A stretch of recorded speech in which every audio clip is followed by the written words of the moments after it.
And we are live. Welcome to the GWP Network Meeting of Partners. My name is Monica Eriksson and I will guide you through this network meeting today.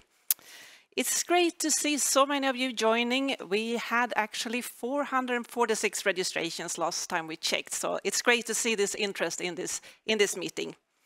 And before we formally start, we will make a few announcements. First of all, interpretation into Spanish and French is available. Please look in the chat and you will see instructions how you can join those channels.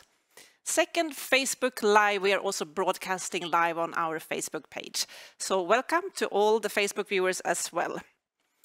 And then as a start, we would love to hear from you and also to see from where you are participating. As you could see in the first introduction slide, we also have a map. We have a Poleb, as it's called. It's poleb.com/GWP. So please mark where you are joining from and we will see this map filling up. As we know, we are such a great diverse network with such geographical spread. So we can already now see it's filling up. We can come back to this maybe. So happy to welcome the chair of the Global Water Partnership, Mr. Howard Bamsey, and also GWP's Executive Secretary, Mr. Darius Sotabril. Thank you very much. Welcome to both of you. So before we start with the agenda, I'd like to give both of you the opportunity to say a few welcoming words. We can start with you, Howard. Well, thanks, Monica, and thank you all for being with us at this network meeting. This is an opportunity once a year, although sometimes a bit more frequently than once a year, to get together and to share experiences and to share points of view. It's really a terrific opportunity, and welcome to all of our partners. I'm watching the map expanding, showing where people are all around the world, really all around the world. And welcome to all our partners, and some of you are joining us who are not yet partners. We hope this becomes an experience that you want to be fully part of. It's a terrific pleasure for me, Monica, to be here present at my fourth network meeting, and let's go. Yeah, thank you, Howard. Over to you, Dario. Well, thank you very much, Monica, and this is indeed exciting, and I echo all the welcoming words from Howard, and I'm also looking at the map, expanding all the greens of people joining us from all over the place, Canada, I think Southern Africa, all over Europe as well, in South America, I guess from Argentina and Uruguay, people joining us, Ecuador, I think, as well, Central America. So how exciting is to be here this afternoon in Stockholm and morning in the Americas and evening in Asia. This is indeed the first network meeting that we have in a hybrid mode after the pandemic. So we have people here joining us live in Stockholm from the regions, from the partners, and we have people also joining from all over the world, as we've said. This is also a very exciting time in GWP's history. We are in the midterm of our strategy that goes from 2020 to 2025. So 2022 is not only the year that we break through from the pandemic, but it's also the midterm, the midpoint in our strategy. And we precisely wanted to hear from you. This is the right moment to do this. We're already starting to work on what is going to happen from 2023 to 2025.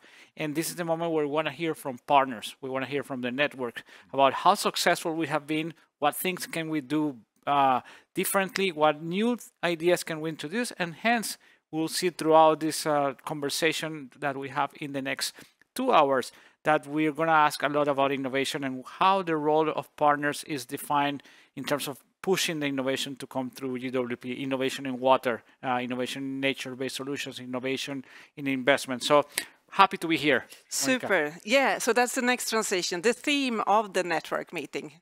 Yeah. Dario, do you want to build on that? Of course. This theme, by the way, builds for those of you who were with us back in November of last year when we had our most recent network meeting virtually. This builds on the theme, and it is leading change and innovation through our partners. And as I was starting to mention, we started this very creative and innovative agenda from GWP, I think a couple of years ago or a few years ago when we launched our Changemakers award and competition, the first one ever for GWP.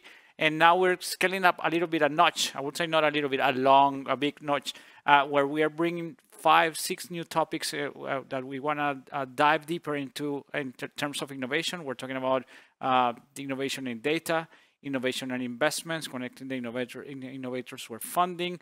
Also about how do we use our technical committee, our expertise to scale up those innovators who are within the network. So within this theme, again, we want to hear from all of you, want to have some sessions that you're going to get some ideas from us, but what is more importantly perhaps is the voice from the partners. And that's what we're going to focus today. Absolutely. Thank you, Dario. But before we move to the breakout groups and hear from you, so we also have some statutory requirements of the network meeting to take care of.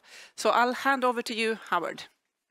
Thanks, Monica. And yes, colleagues, the statutes say that the network meeting is the place that considers and approves the 2 reports each year from the Global Steering Committee. The first one is the annual report, the activity report, and you can see that title on your screens at the moment. And if your eyes are better than mine, or you're a bit closer to your screen, you'll also see some leading numbers here that underline that, notwithstanding the pressures of the pandemic, last year was a year of real achievement for GWP. And just to highlight a couple of really important parts of what we do, the work that's taking place all around the world, all through the network on climate change is really fundamental. It's fundamental to the cause of our purpose, water security, and it will have to remain a key priority in years to come. There are other priorities too of different sorts. We, as you all very well know, accord great importance to making progress, really concrete progress on gender equality. It isn't there yet in water management around the world, and it will remain a priority for us, not just to continue to say the words, but to continue as we did last year, to really build understanding of, awareness of the need for, and the skills to make gender equality a reality. Another key aspect of our work, of course, is mobilizing youth and empowering them, giving them not just the skills, the training, and the financial support, but the opportunities, the openings for playing a real role in decision making about water. So it was a year of real achievement. The second report that you're asked to consider is the financial report, our audited accounts. These you can find, we've distributed them earlier, but you can find them also from a link from the website, the network meeting website. And if you have any comments or questions, please do send them in, and we will respond to them. The contacts are in the chat line, and we'll get back to you. Subject to any comments to the contrary, we'll take it that this meeting approves these 2 reports as required under the statutes. Thanks, Monica. Thank you so much, Howard. And as Howard said, I'm sure we have in the chat the links to the 2 documents. So perhaps this is the time when we share the news that this is actually your last year as the chair of GWP. You've been here for 4 years. We will not yet announce who the new chair is, but that will come quite soon, I understand. And as we have done in previous network meetings, it's important for our partners and others to also hear your perspectives and reflections on the state of GWP based on your experience and your interactions. So if you could please 10 minutes or so to tell us the key takeaways that you have from your 4 years as the chair of GWP. Thanks indeed, Monica. And And colleagues, what people usually say at this sort of moment is what a privilege it's been to have had the role, and now I understand why people say that, because it's an overwhelming feeling that for me this has been a tremendous privilege to help chart the course for an organisation and for people who are contributing so much to well-being around the world. And since I'm leaving soon, I've been thinking a lot about the change that I've witnessed in the last few years in GWP and in its context, and I think, to turn to the theme of this network meeting, change in healthy organisations will often force renewal through innovation. And I think that can be the case too, with not just with the form of organisations, but with the ideas that underpin them. And in the case of GWP, the key idea that we've been the main sponsor of for more than 25 years is integrated water resource management, IWRM, and it's natural enough that after so long, with so much change, the question should be asked, is it still relevant? Is IWRM still something we need for the next 25 years? And we've asked ourselves the questions internally, and I'm sure right around the network, this question comes up a lot. And it's not just with us. The World Water Council launched a task group a few years ago asking the same question. And when I was present when that was launched in the World Water Council board, and there were people then who said pretty much what I said before, that the question was IWRM still relevant? Maybe after 25 years it wasn't.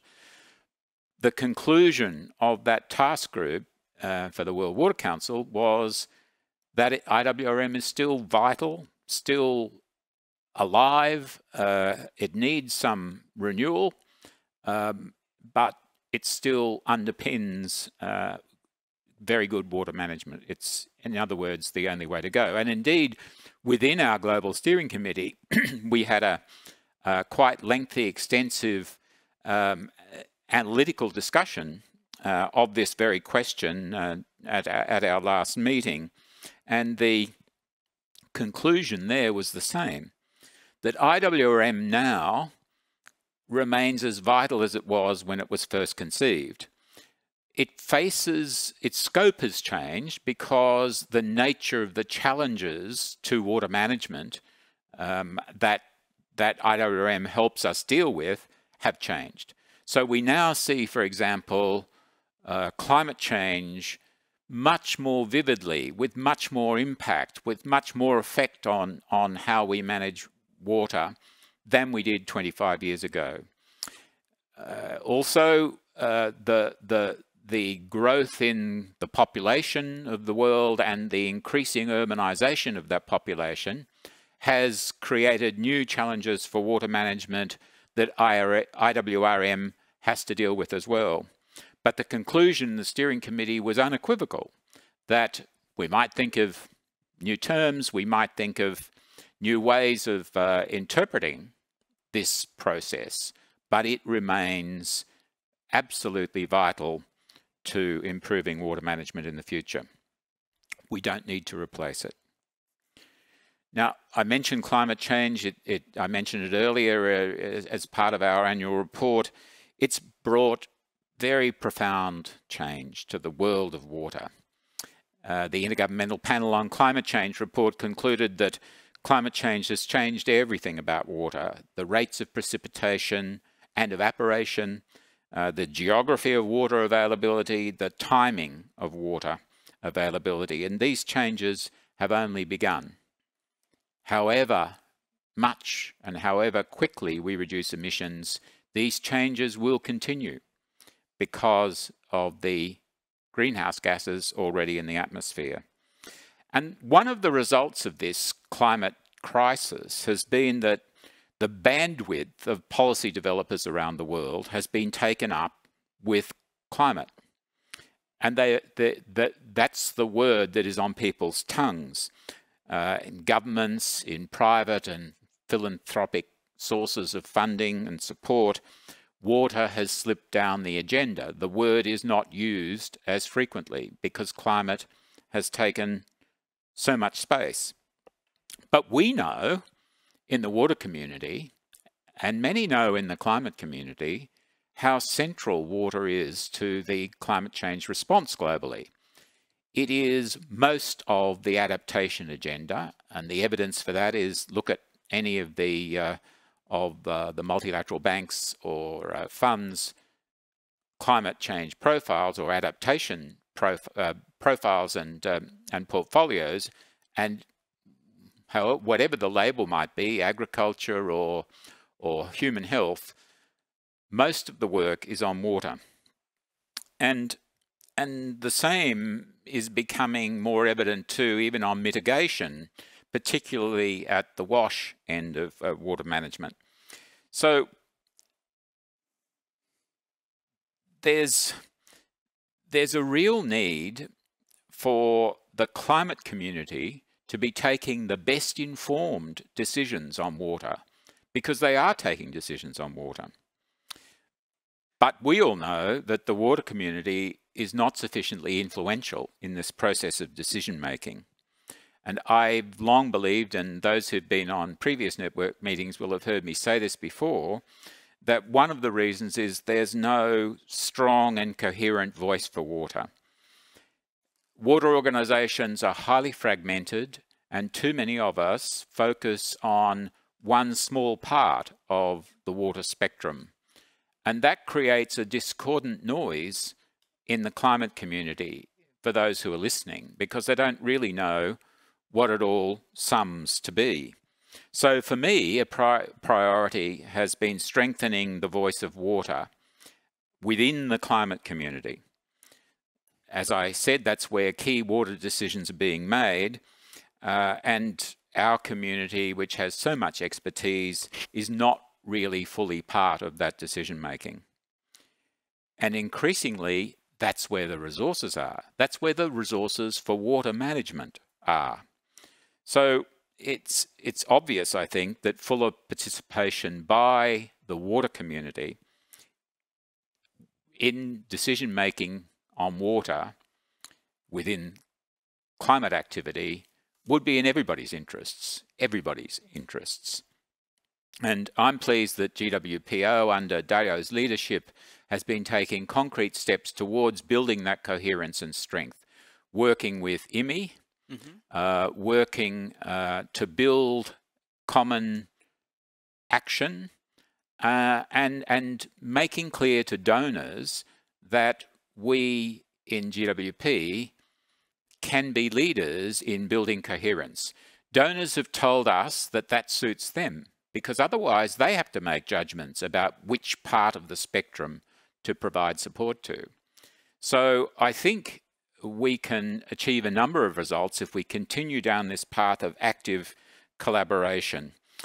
We can show donors and others that GWP is prominent in building the case for water within, well, building the case for water full stop, but also especially within the climate community. And we can create a model of collaboration that others can follow with or without us. That can only help the cause. I think too, the Water and Climate Coalition and leaders processes can be a vehicle to help achieve greater coherence too. I think it has to broaden its focus a little and to include more people who are influential within the climate community, but that can be done. Another way, a possibility of building greater unity and coherence in the water community and strengthening the voice of water might be to look for the sort of unifying instrument that provided focus to the climate community. In other words, a treaty. Especially given the relevance of water to the climate response, the centrality, as I said, of water in the climate solution. We know you can't fix climate unless you fix water. So it could be the moment at which some form of general global instrument on water could be very useful in that context and more broadly. It wouldn't be easy, but negotiating an instrument could help build the coherence I'm talking about. In other words, the medium could be the message, just a possibility. I think that I'd raise for all of you to think about if you agree in any way that with the case for the importance of building coherence. Change can also bring us to think about the structures of our work, and I mean governance. And our governance in GWP has evolved, as we famously say on the website. And that evolution, without particular direction, shows up in gaps and vagaries and contradictions in our governance. And it shows particularly in the separation of the network from GWPO. Now, however imperfect, the governance has worked well and served us well for 25 years, but in the context of all the change, it's time to look at our governance and at least tidy it up. And the steering committee, the global steering committee, has decided to do that, and that process has been launched. But in the longer term, we need to take perhaps more significant steps, and there's the real opportunity to do that. It will take a long time, but it will, I'm sure, be worth it if we persevere. One last word. Monica's looking anxious. I must have taken much more than my 10 minutes, but that's part of the theme of network meetings too, I think. One last word, and that is youth. As I said earlier, it's something we give great importance to. It strikes me, and I've seen this in my term as chair, that within the water community, there's much more focus on engaging in a very real way young people than in many other parts of the sustainable development agenda. And so I think what we're closer to in water than elsewhere is making sure that young people participate fully in decision making, not just as observers or advisors, but as decision makers. And within GWP, some of our steering committees, including the global one, already do this by making sure that representatives of young people are full members, not observers or advisors. I think we can go further in this. I really hope that GWP can become a leader of the genuine, real empowerment of youth in decision making. I've talked a lot about change because I've seen so much of it in the last few years, and some of it's been very positive, I think, and it will continue to be.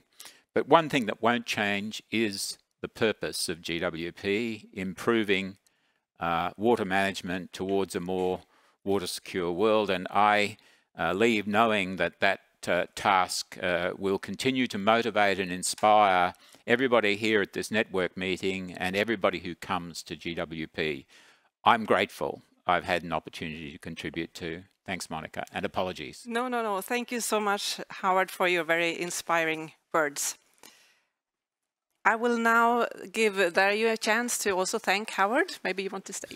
Thank you very much, Howard. First of all, on my own behalf, or my own, and also on the behalf of the whole network, the partners, the regions, we are extremely grateful for what you've done. 4 years that you've come from Australia, traveled the world. When needed, you'd step up and always do it at the political level, increase the visibility of the organization in the global processes, in the COPs, with the water and climate leaders coalition. And at the same time, when we needed you, you came and you work with operational things, that you deal with the nitty-gritty of the network of GWPO in Stockholm. And that shows how committed you are. And the fact that you have a family waiting for you at home and you still have the time to dedicate to me personally, every other Thursday to guide me, to coach me, and then to the rest of the network, it's really meaningful. I also want to reflect on quickly on some of the things that Howard, or maybe just take notice better than reflect. Some of the words that Howard mentioned in your conversation, Howard: youth, coherence, innovation, coalitions, partnerships. What else? Asking the right questions, collaboration, being a positive voice, change, and inspiration. I think all these elements also reflect who you are and what you've done for us. And you know, I can only say personally how grateful I am, and I think everybody joins me into this. So we wish you the best luck, Howard. I know you're not going to disappear, because we talk about how you can still contribute a lot to our network and our organization. So on behalf of everybody who's online, I think we're all applauding Howard and thanking him for everything he's done for us. So thank you. Thank you very much, Thank Dario. you, Howard. Thanks. Okay, so let us take us back now to our previous network meeting, which happened in December. It feels like yesterday, doesn't it does. As you may remember, this was when we launched a beta version of our new revamped GWP toolbox, the IWM Action Hub. And the public launch took place this year in March in Dakar at the 9th World Water Forum. And I think we will play the video here, right? Yes.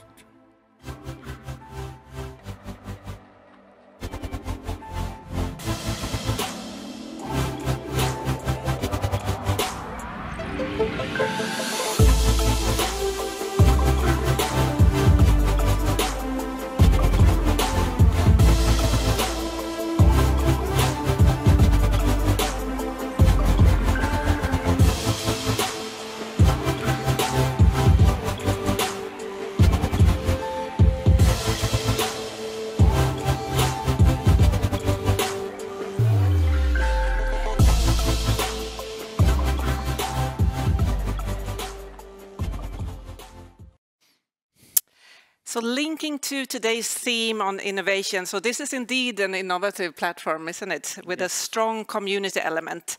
So, and we have some exciting news today, an exciting launch that I will let Dario, over to you, Dario. So you can yes, come here. I think we're going to the next, yes. So yes, indeed, Monica, thank you so much. We do have exciting news to share today. We're launching the Transboundary Water Knowledge Exchange Hub. This is a result of a very hard work that we've done, consulting, listening to different partners, practitioners in transboundary matters, academics, where they all told us across the line that there's a lot of workshops, seminars, research around the topic of transboundaries. What we did, the world didn't have, was a hub where all these practitioners, academics could connect and exchange best practices and come up with new ideas in real time.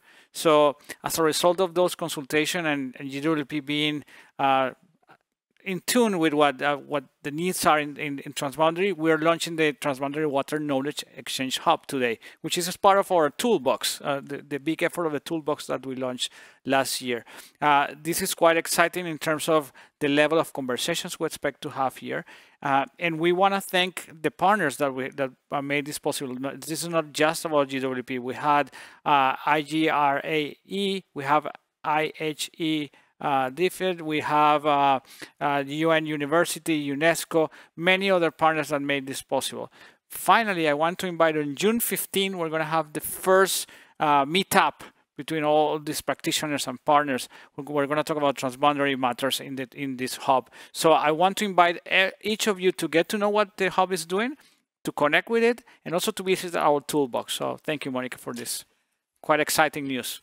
Thank you so much, Dario. So this gives us a good transition to the rest of the meeting, so during which we will discuss innovation.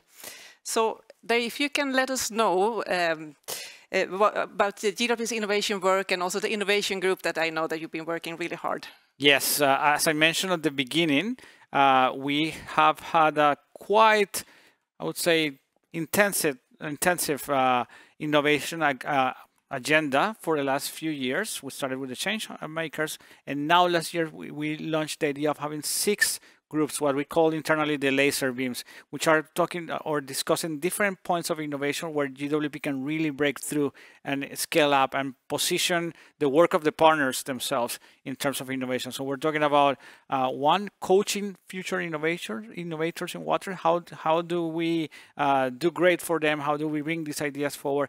The other one is about financing. How do we connect these innovations with financiers? How do we make sure that the world knows about those? We're also talking about another, which is data. What's the role of data, water data and innovation, climate data and innovation? Also, we're talking about nature-based solutions and net zero. We hear about that in the COPs, we hear about it in the climate conference, in the IPCC reports that Howard mentioned. So how is this coming into fruition, and how is this reflected in the work that we do? The role of youth position innovation. This is quite important because we know there's a lot of youth groups or youth organizations who are pushing innovative ideas, and they're really looking for that organization who's going to sponsor, who's going to bring them up. So the whole work started, as I mentioned, a few years back. Last year, we brought it to more concreteness. And we are right now in a point in which we really need the feedback and the inputs from the partners. And this is what we're going to listen up today. So we have these very innovative sessions, but we want you, the partners, most importantly, want you to tell us, what do you think about it? How does this reflect for you? And what your expectations are of how can GWP sponsor innovations for you? So Monica, back to you. Thank you so much, Dario. So let's transition to the next session. And this is now, as Dario said, this is now when we want to hear from you and interact with you, our partners. We will have 5 breakout groups with different themes.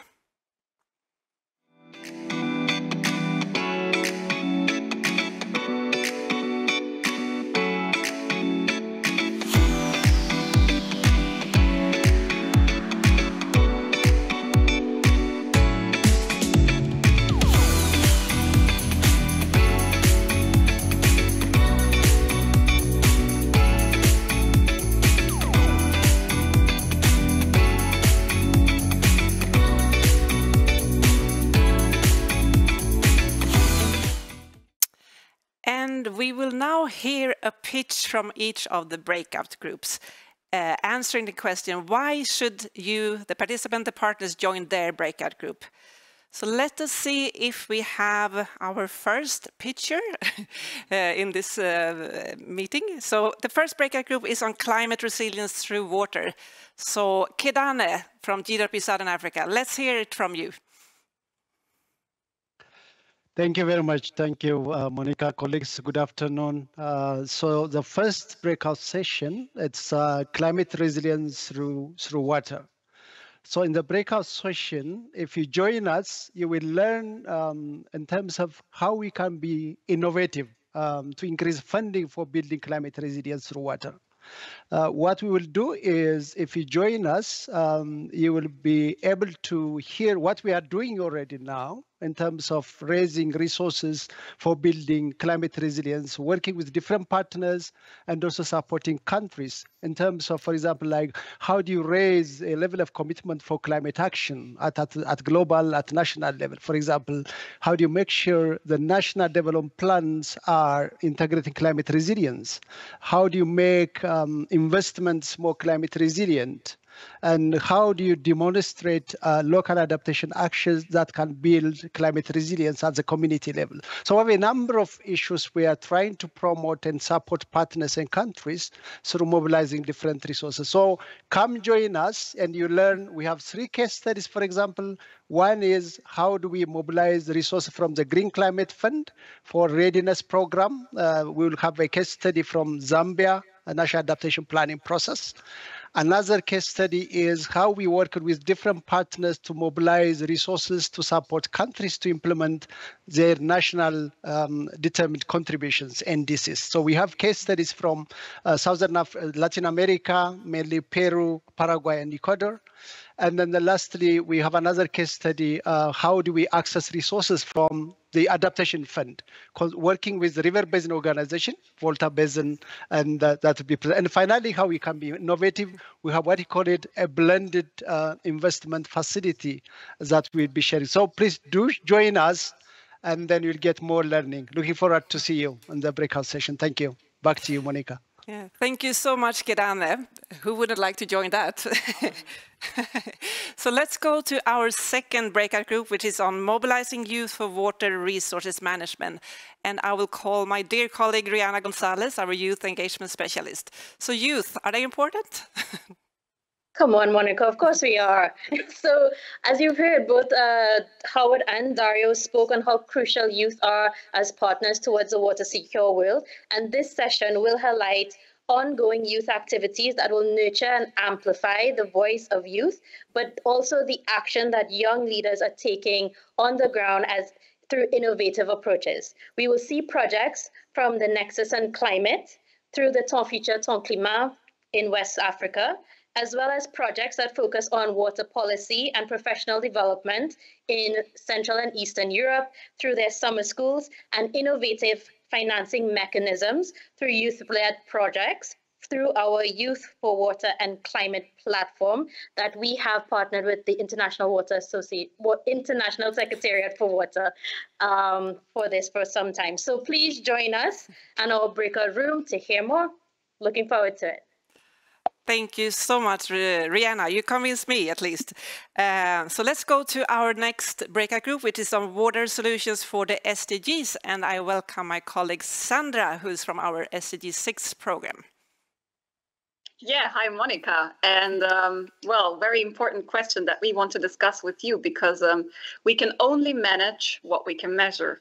Data generation and data and information sharing builds trust across sectors, across generations, and across countries, increases accountability, and also informs decision-making. So what we want to discuss with you is what innovations could enhance GWP's efforts to information sharing and to water and climate data to provide better support to achieve SDG 6.5.1. What we do have is we have two very interesting case studies, one from the local level in Honduras, where we're going to explore how actually local data sharing can enhance SDG 6.5.1. And we have another case study, also a very interesting case study from Southern Europe, from the Drin Basin, which is focusing on how water data sharing can enhance also support and cooperation across countries. So please do join us. We're looking forward. Amazing. Thank you so much, Sandra. It sounds very relevant to the theme we're discussing today, right? So we go to our fourth breakout group, which is on innovation, and I welcome my colleague Colin Heron to present what we will hear in that breakout group. Yes, thank you, Monica, and good afternoon, good morning, good evening, depending on where you are. Innovation has been mentioned many times as the theme of this network meeting. And in Breakout Group 4, we will really go deep into innovation. In 2021, GWP worked to put together an innovation working group, which brings together members of our steering committee, of our technical committee, our regional coordinators, CAPNet, and the GWPO Secretariat. And that working group has defined a laser focus on some areas of innovation, which Dario mentioned earlier, we've called the innovation laser beams. 6 of them, focusing on issues from mentoring to financing to data, and many of those will be discussed in other sessions today. But if you would like to find out more about the broad innovation agenda and find out more about how you as GWP partners can take part in this agenda, can breathe life into it, can make it relevant for your work, then please come to the Innovation Working Group number 4, and we hope to see you there. Thank you very much. Thank you so much, Colin. So partners, this is your opportunity to join GWP's innovation work, and we want to hear, of course, from you. So we have our final and 5th breakout group, which is on communication for social change and water innovation. This is, of course, very dear to my heart, being a communication specialist. So I welcome my dear colleague from GWP Mediterranean, Alex. Over to you. Thank you, Monica. Thanks very much. And so the question here is, our question in this breakout group will be, how important is the way we communicate innovation? And let's take an example not from the water sector. So let's think about the iPad, the Apple tablet. It was introduced in 2010. It soon became one of the most successful products ever. How many of us know that 10 years before that, Microsoft introduced their own tablet with the same technology, essentially the same innovation, but it was not packaged in the right way. It was packaged as a substitute for PCs. It was a bit bulkier, but the technology was there, but it failed. So what we want to explore is how many innovations may already be out there, how many technologies, how many different ways to influence policymakers, to change attitudes on the ground, how many innovations in water technologies themselves, how many may already be there, but perhaps they're not being packaged in the right way. Perhaps they're not, and communication is not about advertisement. It's essentially about matching demand and supply. It's about matching needs. So how many perhaps innovations are not being packaged and marketed in the way that makes clear that yet this is what we need. This is what we want to adopt now that we can see the value and how this is going to work. So this is the content of Breakout Group 5. Please join us to explore more. Thank you so much, Alex. Any quick reactions, Dario, before we open the breakout group? I'm really in a turn because I want to join all the groups. So my reaction is, how can I join all the groups? So, you know, choices are part of life. So I encourage you guys to pick the group that you feel more attracted. We really need your contributions and your input. And I'll keep my group as a secret until I join, because I still need to debate with myself. But this is so exciting, Monica. So definitely. So the breakout groups will be 60 minutes. We will start them very soon. So when we come back, we will hear back from your discussions, of course, and we hope to have 1 to 3 actionable recommendations from all of the 5 breakout groups. And after that, we will have an interactive dialogue with GWP leadership. So we will have Howard and Dario will stay in the studio here with me, and then we will have 2 more steering committee members joining, and also our new technical committee chair will also join, reacting instantly on the recommendations that we hear from you partners. With that, you can see a slide how to join the breakout groups. They will open very soon. Can I hear from the breakout groups? Will open now? Yeah, we know it always takes a little bit of time for everyone to join the breakout groups. I will repeat again, the breakout group that has interpretation into Spanish and French is the climate breakout group. So join that if you want interpretation. And also, if you want some help for the tech host to help you to join the right breakout group, please put that in the chat and they will help you. But from the studio here, I think we will close and we will come back in 60 minutes. Yeah. So have a good discussion and we will see you back soon. And we are back. Welcome back. 60 minutes passes very quickly. We hope that you had very good discussions, and we are, of course, very eager to hear back from them, and hope you had some good actionable recommendations for the GWP leadership. Yeah. Before we hear back from our breakout groups, I would like to welcome 3 more panel members to our interactive dialogue with GWP leadership. So we have 2 more steering committee members. We will have Paulette Pinot from Guinea, and then Pablo Bereciartua from Argentina. I'm sorry about my pronunciation. And then we also have our new technical committee chair, Jay Su, who will join us. Okay, so let us first hear back from our breakout groups. We have the first breakout group on climate, so I know that my colleague René will report back. René, can we hear back from you?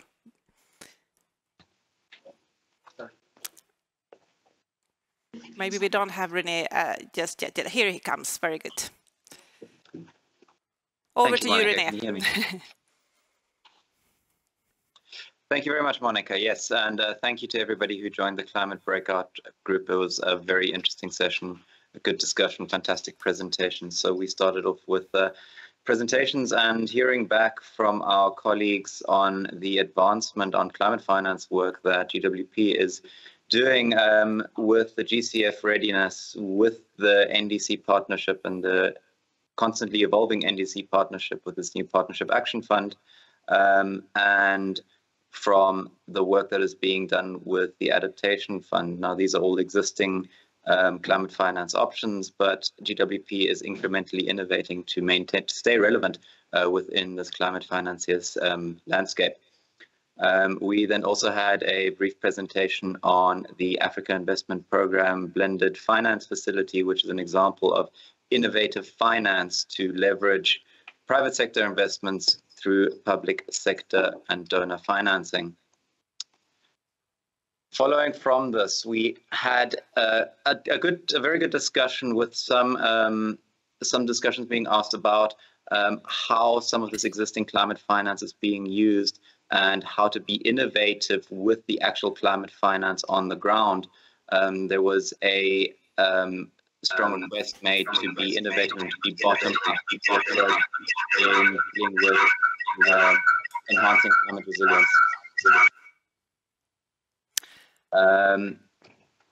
There was also an additional question asked about how we can engage with the private sector when it comes to climate finance. How do we get the private sector to invest?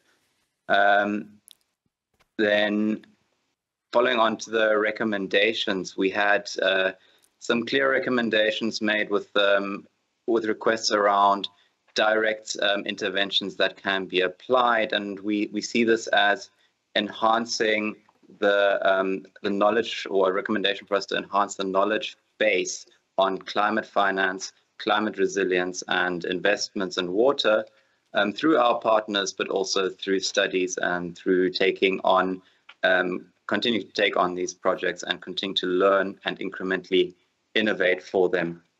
There was also a strong recommendation around communications and engagement, with multiple speakers indicating that communications is key when it comes to the private sector. People are indicating that we need to be clearly visible in our work, and we need to have a strong engagement strategy to engage with private sector in the climate and in water. So these are some of the key recommendations that have come out of the climate breakout group. Thank you again to everybody for joining. Thank you for the tech team for supporting us despite some of the challenges. And we look forward to innovating together. Thank you. Thank you so much, René. And please stay there while you hear the reactions back from GWP leadership. So I will actually ask you, Dario, to choose who you would like to react to the breakout group on climate. I would like to invite Pablo to give us some feedback and reactions.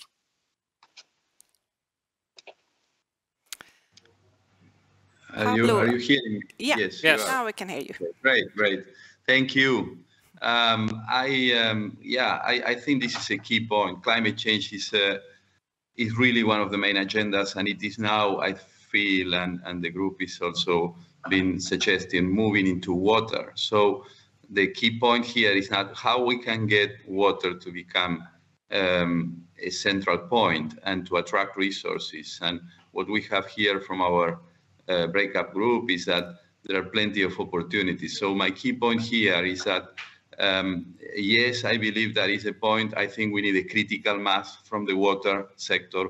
We would like to see how to reach to that critical mass so our voice can be here and we can be one of the players. And the key question is, GWP could, and I believe it is a positive answer, become that way, or at least contribute significantly to be one of the voices in that discussion. So this is, and what I hear from the group is that financing is a key point. So how we can reach out to develop ways of financing adaptation, mainly in the water cycle, and the consequences of climate change through the water cycle, and how to develop ways, tools, procedures, policies, so that we can get to that adaptation. Can I add something, Dario, to Pablo's comments? I thought it was a very interesting discussion. I stayed mostly in that room, and I think the focus on finance is crucial for us in GWP and for the water sector. And that key question: how do you induce private finance to come to the rescue? Because we know that there's not enough public money around to fix the problems, even in water, let alone more broadly. And the key, I think, is to use the public finance to reduce the risk for private investors. That's everybody knows, and there's no general formula for doing that. You have to look at each of the project tasks, each of the sets of circumstances around investments, and use public money wisely. Find the right instruments for public investments so that private investors will know that there's a reasonable chance that they can make a profit. If we don't give them that chance, they won't invest, full stop. Thank you, Monica. Okay, thank you so much. So next we go to breakout group number 2 on youth. So can I call Rihanna Gonzalez back to the room so we can hear the recommendations from our partners? Okay, we have changed. This is now my colleague Gergus from GWP Central Eastern Europe. Over to you, Gergus.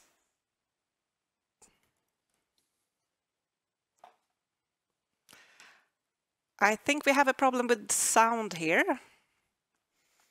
All right, can you hear me now? Now Yep. we can hear you. Awesome. So yeah, thank you very much, Monica.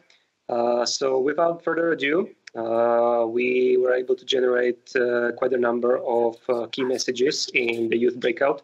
However, we decided to select 3 probably most impactful ones, starting with youth should be part of decision-making bodies and not just as a form of a token. Followed up by more investment in youth-generated ideas, especially in relation to innovations. And we finished with the key message saying that the representation of youth on national delegations for global processes needs to be to have more impact on decision-making. Thank you very much, Monica. Thank you so much, Gergus. So who do you want to react to the interesting topic of youth? I would say two things. One, they're touching particularly the last point on the representation of the global processes. Repeatedly, we call for going beyond this, oh, you need to be involved, to actually involve youth in the processes. Yeah. So this is the work that Rihanna and team are trying to do. I mean, it's a challenging process for us. There's a multiplicity of youth organizations working in different fields, climate, water, etc. So defining who really is the stakeholder to invite is complicated. The other one that we're trying to do is how do we convince, and Howard, you have more experience than I do, but how do we convince these policymakers, the leaders like you, that yes, we do need to pay more than lip service to youth by just mentioning them, but how can we create these spaces? And I think that's something that more and more GWP, that question we're placing it in front of the leaders. When we went in COP 2 weeks, in that meeting with the Egyptian delegation preparing for COP 2 weeks ago in Cairo, we were telling them we need to actually create these spaces for youth, not just say that youth are important. No, and I think that's the key.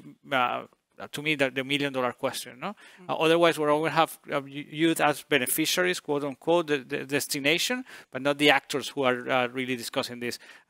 So I would say I'm positive that we could do that. I'm positive that through the work of our GWP program, by involving these youth organizations, we are creating a space. I'm positive that as leaders of the organization could position this more, and at the same time are conservative in terms of, you know, it's a long push to change the mind of the old schoolers like me in terms of, okay, yeah, but how do you actually see the youth in the table with us? No, Howard, do you want to react? Is anything you want? Just really one quick comment, and I suppose anyone who's managed decision-making processes will know that you get better results with diversity. And youth are a vital part of diversity. So I think if you want better results, then you'll put young people into the decision-making process. Thank you. Yeah, and I also would like to add, I think Rihanna talked about that. We have really nice initiatives from GWP. We have the Youth for Water and Climate platform, for example. Maybe someone can put that in the chat. And we also have where we want the partners to engage. So I think, yeah, but we have a way to go. But yeah, we're getting there. Hopefully. We have the tools to. We have tools. Yeah, exactly. Okay, so let's move to the third breakout group, which is on water solutions for the SDGs. And here I would like to call Fabiola, our regional coordinator from Central America. Thank you. Thank you, Sandra. And well, I'm going to try to share with you the main recommendations from the discussion of the group. And the first one that we would like to share with you is that GWP can play a key role in convening stakeholders to identify the data needs and to also available data sources and holders. For example, the private sector, and trying to break the silos that exist, and thus also reducing the duplication and increase efficiency and effectiveness in data collection. And this can be used as a basis to jointly define actions to advance on data generation and sharing, and also to progress then on the SDG 651 monitoring and reporting. And this can be indeed an entry point for that. The other recommendation that we would like to share with you is that the IT technology allows us to do what we want, but the key is to have a common understanding. And in that sense, using data, earth science data, GIS should be promoted, but some capacity development is needed in order to use this. And also, we recognize that data has a value, and in that sense, the private sector plays an important role in data sharing, and it's an option that should be further explored by GWP in order to overcome data and information sharing and generation. Thank you. Thank you so much, Fabiola. And I know that our new technical committee chair was part of your group. And this is also an excellent opportunity, I think, to present our new the tech chair. So can we welcome Jae-Soo to introduce herself and also have a reaction to your breakout group. Great, thank you. Thank you, and hello, everybody. It was a real pleasure to sit in this breakout group, mainly because data is really the first step that we need in our theory of change. Data, information, knowledge, and that will inform good policy decision-making. What was very important for GWP and for me for joining as the new tech chair is that in our partners around the world, we have the multi-stakeholder members, public sector, private sector, academics, NGOs, civil society, and so on.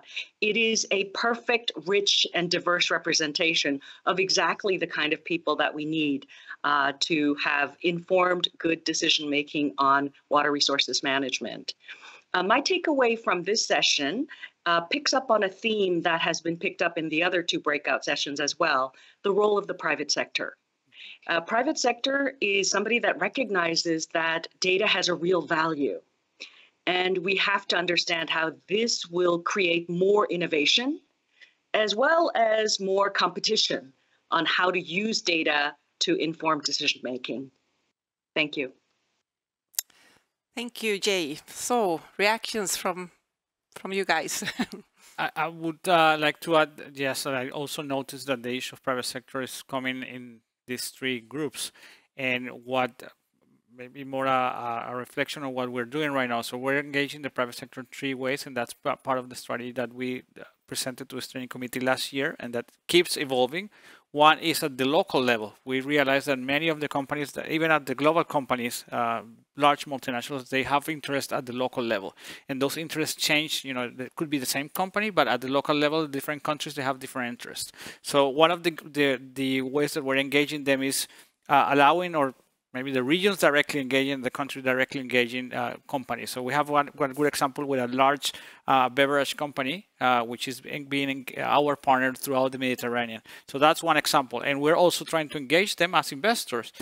We are launching the African Investment Program. And one of the elements precisely is this risking, so that the governments will take the core of the risky investment, I would say, and then the businesses will come in and join the safe-fair kind of approach. That's the other test. So again, that local regional approach.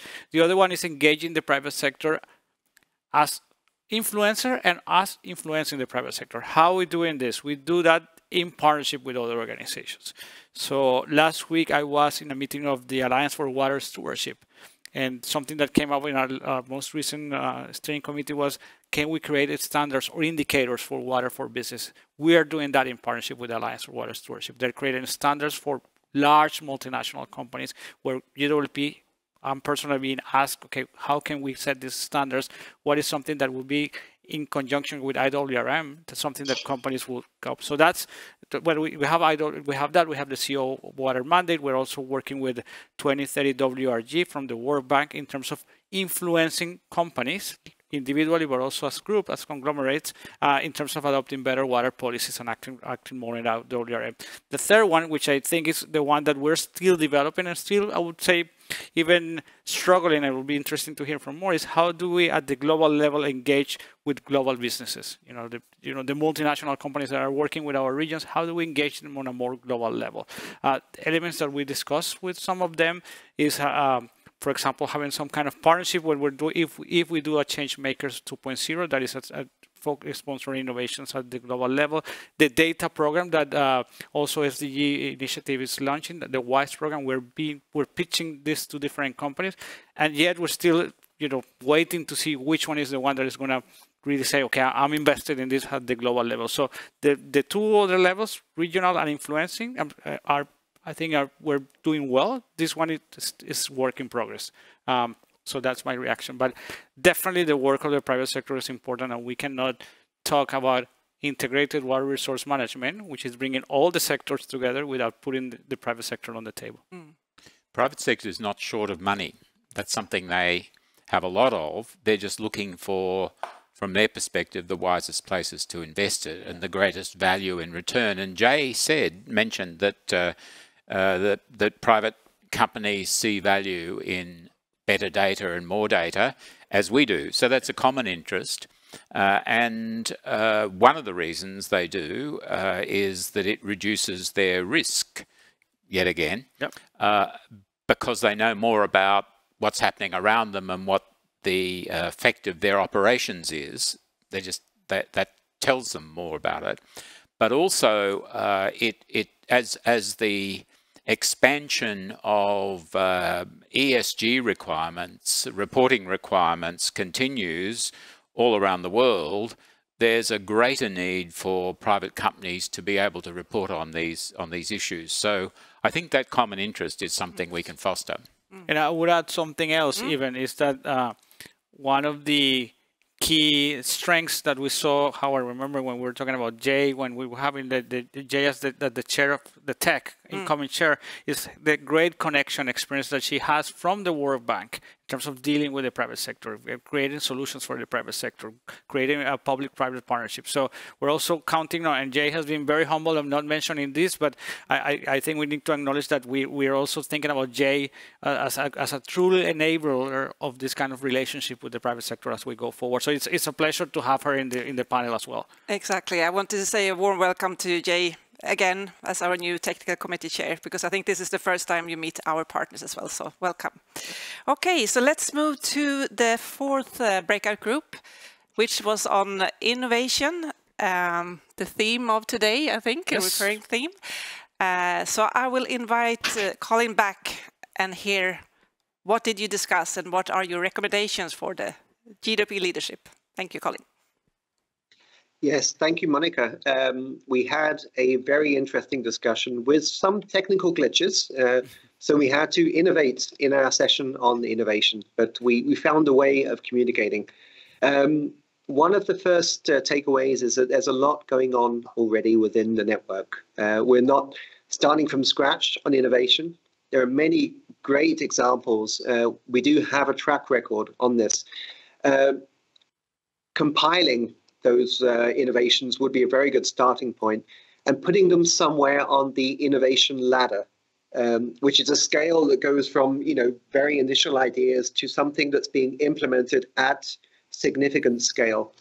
And understanding, therefore, what the needs of these innovations are. The needs may be financing, it may be mentoring, it may be policy support, it may be advocacy. All of those were mentioned by the participants.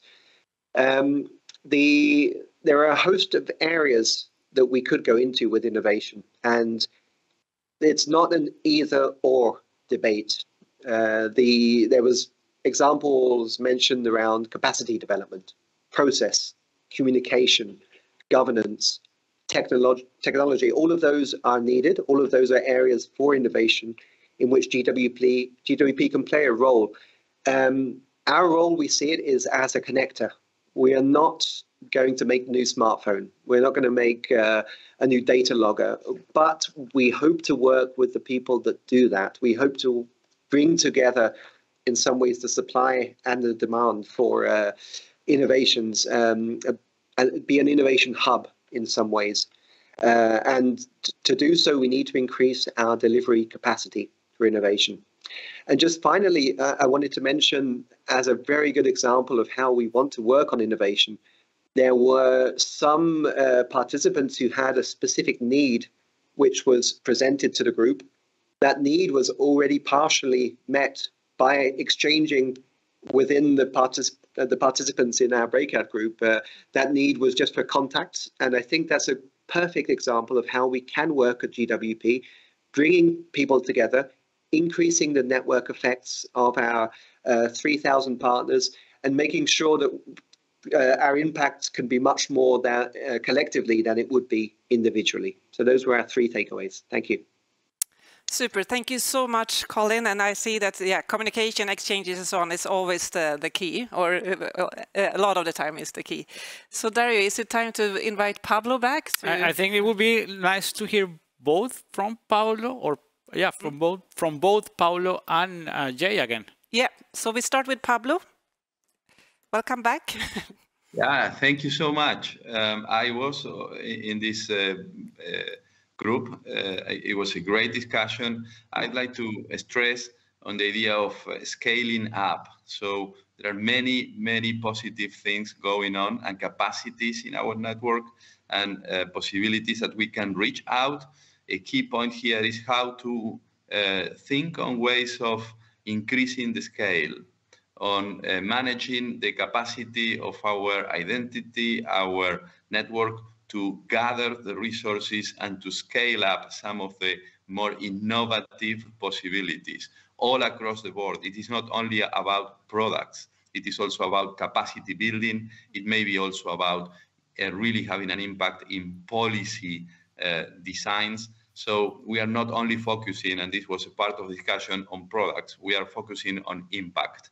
And that has a multi-dimensional meaning. Now, the key part of that is that we need to focus our energy in finding ways of scaling up our impact, and also on rethinking on how to use our network, how to improve our network, how to define new ways of building up incentives, and also fostering partnership using our different identities. So scaling up, using the network, and having a way of approaching innovation in a multidimensional way was, I think, a part of the very rich discussion. Great, thank you so much. So we go directly to Jay. Yeah, so Jay. Picking up from Pablo's last point on the network, I want to emphasize this. This can't be emphasized enough, which is that before we went to the breakout groups, we heard the story of one failed innovation and one successful innovation in the technological field. And the difference between those two innovation examples was that one understood the audience and the other one didn't. And our network is a perfect place because it is positioned all around the world.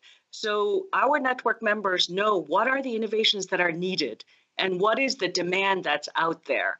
And that gives the GWP partners a very important role in scaling up innovation.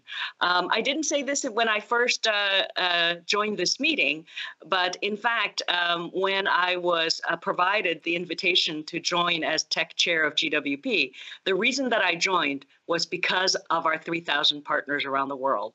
So I really look forward to continuing to work with all the partners we have. Great, thank you so much. So Dario, over to you. We have, I think, one more group. We have one more group, but if you want to write, or we should go to the last group. I will go with the last group. Okay, let's continue with the group. So we have the final group on communications. Here I would like to invite Konstantin, our regional coordinator from Central and Eastern Europe. So let's hear from you, Konstantin. So the group on communications for water innovation had several very exciting examples to share. For example, a water purifier to be used in remote areas, which received quite good visibility through a GWP seminar, or a project in Malta, how to consume less water, which was promoted by a governmental agency dealing with water to the public. And last but not least, we've also heard the experience of a participant in a GWP Central and Eastern Europe floodplain restoration online course, who actually used this opportunity to enhance his working abilities. But all in all, in communications for innovation, we have been discussing that obviously digital is the way forward. But on the other hand, we see the dangers of the digital divide because some communities may not be able to join. And this is especially true for marginalized groups and youth in some situations. And also this was mentioned as an example from India, that some small groups working on local level on water solutions actually do not have the opportunity to present their solutions because they do not have access to the technology. So all in all, we all gathered around the idea that right now we are drowned in data, in information about innovations, but we still need to build trust in the data. We need to fight the misinformation. And last but not least, we should continue to rely on online forums, webinars, including tools like the GWP Toolbox and even the currently going Minimax competition and other platforms in order to share the innovations in water with the public and communicate better. Thank you. Thank you. Thank you so much, Konstantin. And I would like to introduce our steering committee member who hasn't spoken yet, is Paulette. I know Paulette was part of this breakout group. So Paulette, can I hear your reactions and your reflections from this breakout group? Thank you so much, Monica, and greetings to everyone. Indeed, I was in that breakout group. We know that communication is very powerful, and in fact, if we want to effect any sort of change, communication will help us to inform, to empower, to engage, and to advocate. But very importantly, I think in the group, we flagged the issue of cultural sensitivity, because communication does not occur in a social vacuum or a cultural vacuum. So even as we talk about technology, the technology has to be appropriate based on the area that you're using the technology or the particular target group. The whole point about the digital divide. So we need to also remember that apart from using the internet, face-to-face approaches are also important, because when we want to meet marginalized communities that might not have the technology, but they have a very important role to play in the context of IWRM. We might still want to use the face-to-face mode. I think in the group, we understood that one size does not fit all. So even in terms of using the technology, we have to understand the characteristics of the different target groups, because we have differences in age, in gender, and all these different characteristics. And so it's important to study those characteristics and then to tailor the messages through the technology to reach those target groups. The other point that was raised and that I think is very important is to have that dialogic engagement.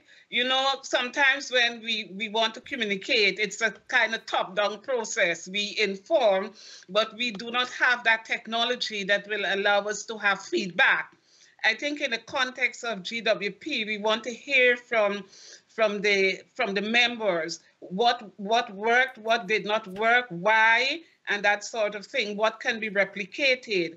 And so my final point is that in the whole process of the utilization of different technologies, we need to monitor and evaluate and have some feedback so that the change, which is inevitable, will be ongoing. Thank you. Thank you so much, Paulette. Very interesting. I hear data coming back a lot. Also, one thing I hear, this top-down approach, something that we want to address, and I think that the new toolbox is a perfect platform where we're trying to address that with this focus on communities where we would like people to come together, not just top-down, but everyone to sort of engage this.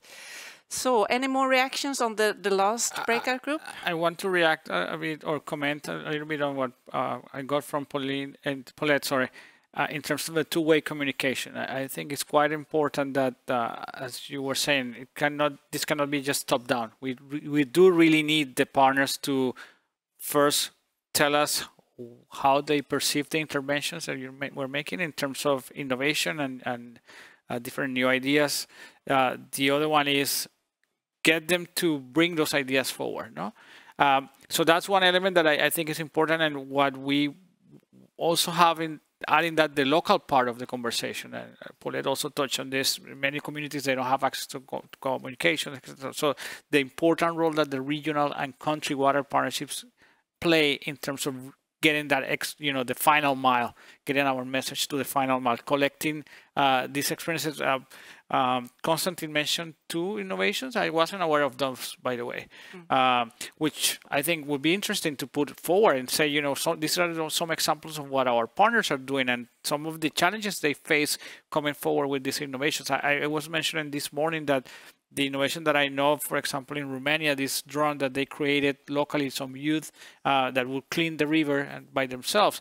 It's not that it's a new idea. It already exists in the Netherlands, etc. What is new is that in Romania, it's cheaper to do it, and it's much easier to replicate it to make it more efficient. So how do we, what is the role of GWP capturing those kind of innovations? That goes with the 2-level communication, and I think for us also the message is that we need to be careful not to come up with an approach in which we say we have all the solutions, and more like we want to build solutions for and with you.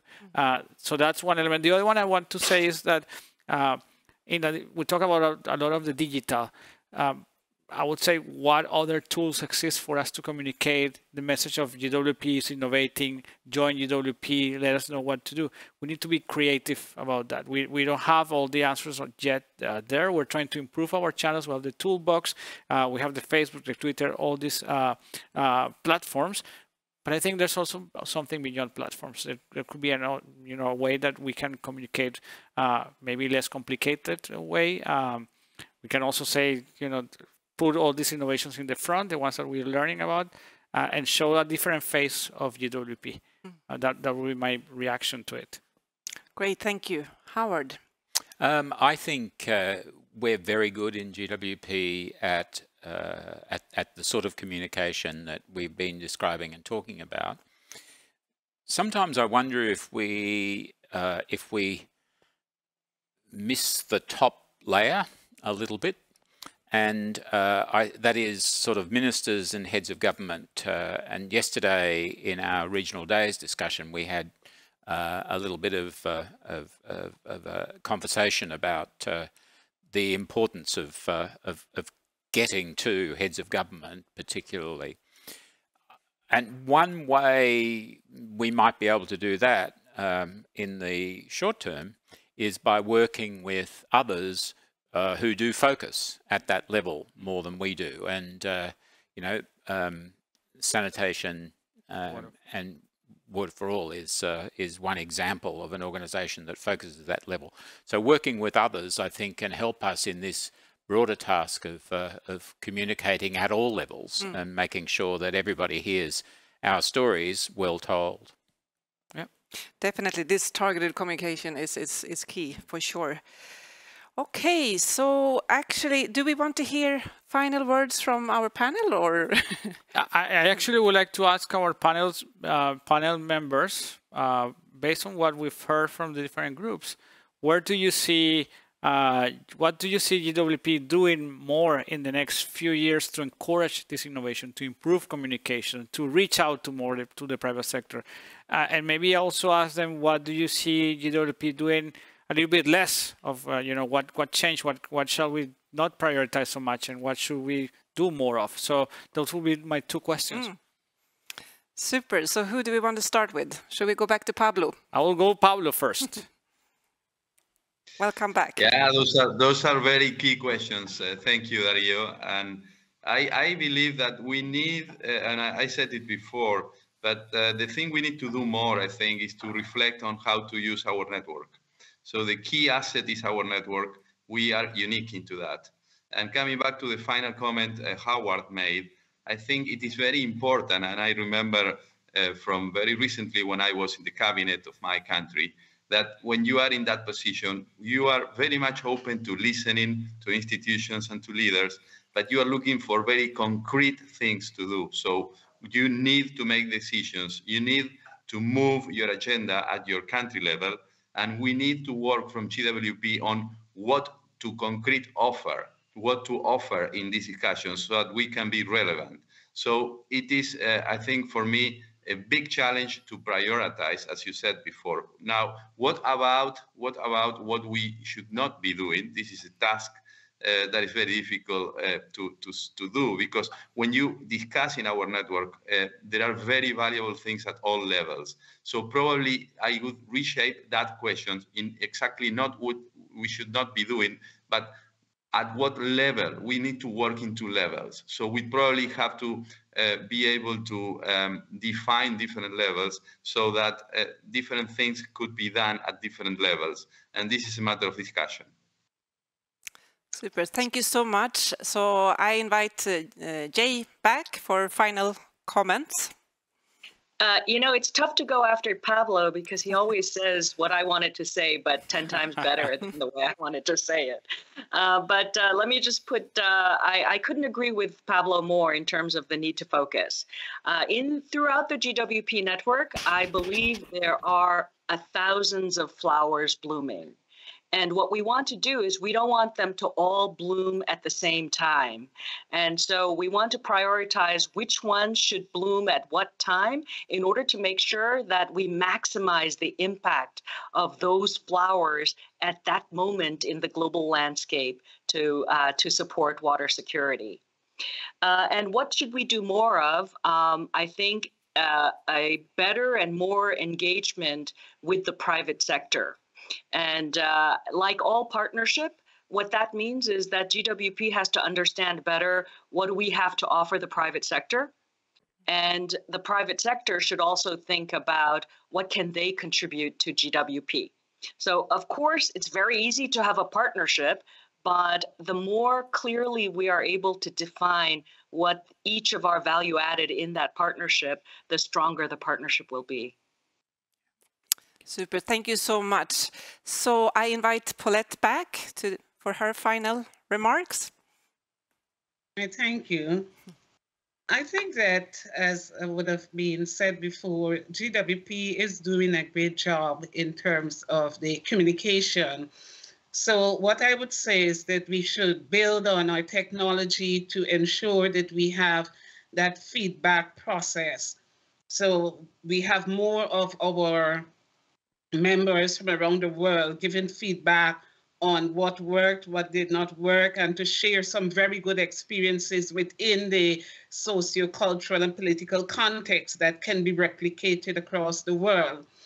What we can do, I'm not going to say what we shouldn't do or what we should do less of, but what we can do is to sort of link it with youth for advocacy, and to perhaps around the regions, the regions of our membership, to identify youth champions. We have a grid for climate change, very powerful. We can have youths from each one of our regions who would be advocates for IWRM, and I think that we can do it. Thank you. Super. Thank you so much, Paulette. Actually, 2.5 hours has gone by very quickly, so we're coming to the close of our network meeting. Before I hand over to Dario for a formal closing, I would like to show the map again, so we all can see